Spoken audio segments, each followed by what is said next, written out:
Harun al-Rashid, commander of the faithful and ruler of the Abbasid Empire, was a man of shrewd mind and quick heart. Though he enjoyed the splendor of palaces and gardens, he was equally devoted to justice and often disguised himself at night to observe the conditions of his people. His palace was full of learned scholars and poets, but among them all none was held in higher esteem than Imam Abu Yusuf, the Grand Kahani of the realm, whose judgment was always wise, precise, and rooted in the truth of the divine law. It so happened one day that a handsome and well-dressed young man sought an audience before the caliph. The guards brought him in, and he bowed low before Harun al-Rashid. His voice trembled slightly as he began to speak. "Oh, commander of the faithful," he said. "I am a merchant from Kufa. By Allah's favor, I earned a considerable fortune and purchased a slave girl of exquisite beauty. I cared for her deeply and kept her in fine clothes and comfort. Recently, I traveled to Busra, and while there, I came upon a gathering where poetry and song were recited. Among the performers was a slave girl whose voice stole my heart. In a moment of madness, I sold my own girl in order to purchase this singer, for I believed she was superior in beauty and talent." He paused and lowered his head, ashamed. "After I brought the new girl home, I discovered that she had a sharp tongue and a treacherous heart." Meanwhile, I began to recall the kindness and gentle manners of the first girl, heard loyalty, heard virtue. Regret weighed on me so heavily that I have returned to Baghdad to buy her back.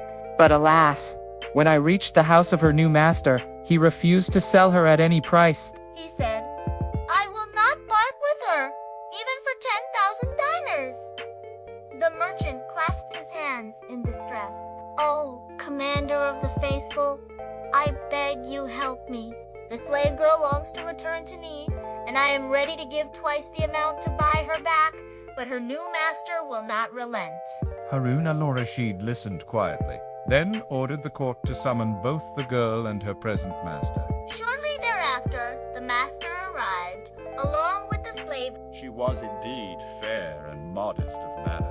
When she entered the audience hall, she bowed respectfully before the caliph and stood with her gaze lowered. Harun al-Rashid first turned to the merchant. "Do you recognize this girl?" The merchant stepped forward eagerly. "By Allah, yes, she is mine." Then the caliph turned to the slave girl. "Tell me truthfully, would you prefer to return to your former master, or remain with the one who now owns you?" The girl, whose name was Zainab, raised her eyes shyly and replied in a gentle voice, "Oh, commander of the faithful, I do not deny that my first master was kind and respectful. But when he sold me for another, my heart felt betrayed. My new master has treated me with honor and generosity from the first day, and has made me feel secure. I cannot abandon him simply because my former master now regrets his choice." A murmur ran through the hall. The merchant grew pale with embarrassment. He cried, "Oh, commander of the faithful! I sold her in a moment of foolishness, but now I realize my error. I still love her and wish to make amends." The new master stepped forward and said calmly, "She speaks truly. She is content in my household, and I do not wish to sell her. Moreover, she does not wish to leave." The merchant turned in desperation to Harun al-Rashid, but the caliph raised his hand for silence. He sat in solemn thought. He knew that the Sharia held that a man who had willingly sold his slave had relinquished all ownership and could not reclaim her unless the current master agreed to return her. But knowing the sorrow in the merchant's heart, he wondered if there might be a lawful way to resolve the matter fairly. At that moment, he ordered his guards, "Summon Imam Abu Yusuf." Within a short time, Abu Yusuf entered the hall. His face was calm, his steps steady. He bowed and stood with humility before the throne. "Oh, Imam," said the caliph, "here is a matter that troubles my heart." This merchant once purchased a slave girl and treated her well. Later, tempted by another, He sold her. Now, having realized his error, he wishes to take her back. But the new master refuses to part with her, and the girl herself refuses to return.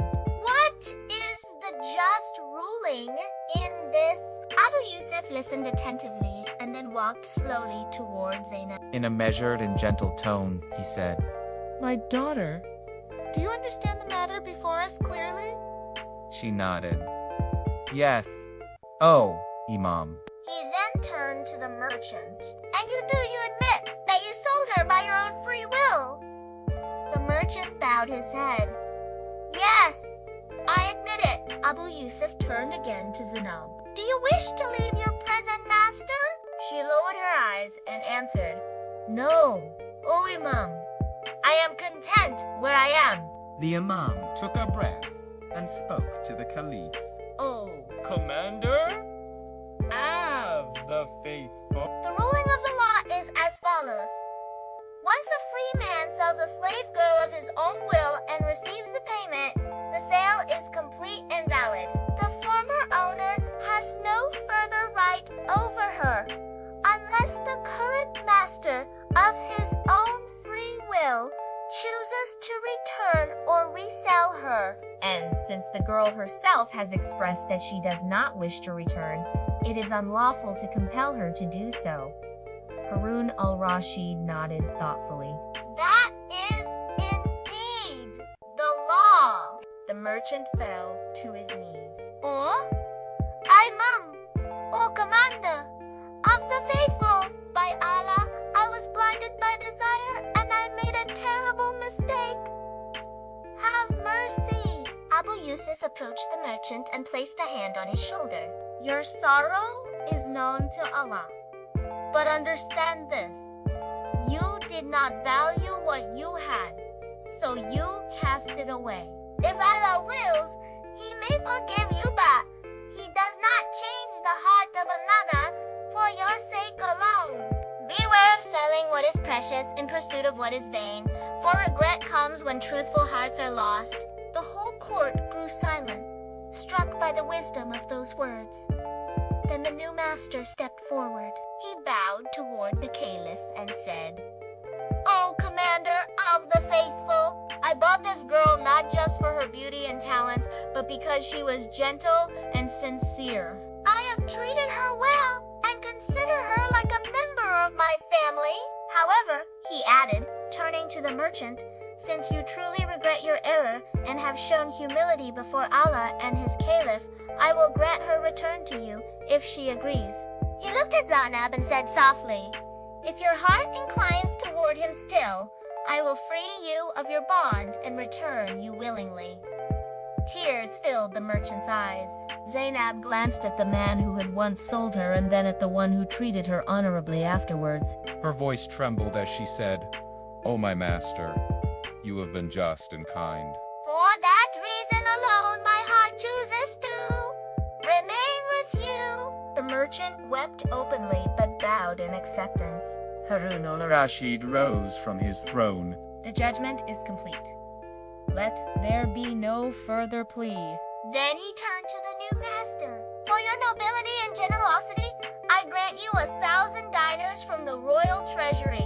And to Zainab, he said, May Allah bless you for choosing steadfastness. Lastly, he turned to the merchant and spoke gently. Oh, man, learn from this. Never trade sincerity for desire, for such dealings end in heartbreak. Go in peace, and may Allah guide your heart. The merchant thanked the Caliph and the Imam and departed in sorrow, but wiser than before. After the hall was emptied, the caliph looked to Imam Abu Yusuf and said, with a respectful smile, Oh, Imam, you have once again reminded us that justice is not in the letter of the law alone, but in the compassion with which it is delivered. Abu Yusuf bowed and replied, O Commander of the Faithful, when law is joined with mercy, the hearts of people remain safe. Allah is pleased, and so this tale was written in the record books of the Abbasid court, and people of every rank recited it as a lesson. Do not give up what is true for the sake of what merely appears beautiful. For that which glitters may fade, but a loyal heart, once lost, rarely returns.